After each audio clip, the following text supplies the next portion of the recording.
Bapak dengan kondisi seperti ini memang tidak bisa ditanggulangi oleh puskesmas karena memang harus pemeriksaannya total untuk tahu penyebabnya Bapak ini dari mana supaya tidak salah makan obat. Karena macam-macam, gitu kan? Bisa misalnya sakit ini bisa dari flu, bisa dari mah.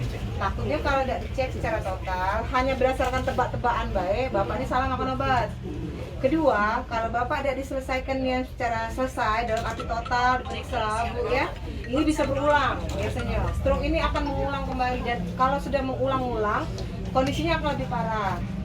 Yang ketiga, kalau misalnya kita bawa ke rumah sakit, itu tidak mesti harus ditunggu 24 jam. Karena kan ada suster, ada dokter di sana. Kayak itu, tinggal mungkin pada saat sempat malam ya di sini gantian kayak itu. Ya namanya sakit Bu, memang kayak itulah galau. Itu Pak. Kalau memang dari darah tinggi kita harus turun ke tensinya, ya kan? Kalau memang ternyata ada penyumbatan dan sebagainya. Nah, harapan kami ini kalau memang ini pengalaman kami karena sudah punya keluarga kayak ini juga.